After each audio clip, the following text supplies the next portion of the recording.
ದೇವರ ಪೂಜೆಯ ಮಾಡಲು ಕುಳಿತರೆ ಬೇಗನೆ ಏಳಲು ನಮ್ಮಜ್ಜ.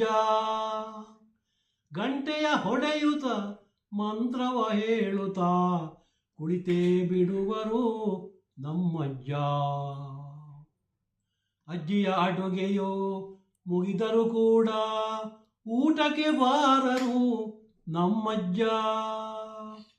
ಊಟಕ್ಕೆ ಕುಳಿತರು ಬೇಗನೆ ಏಳರು ಮುದುಕರು ನಮ್ಮಜ್ಜ.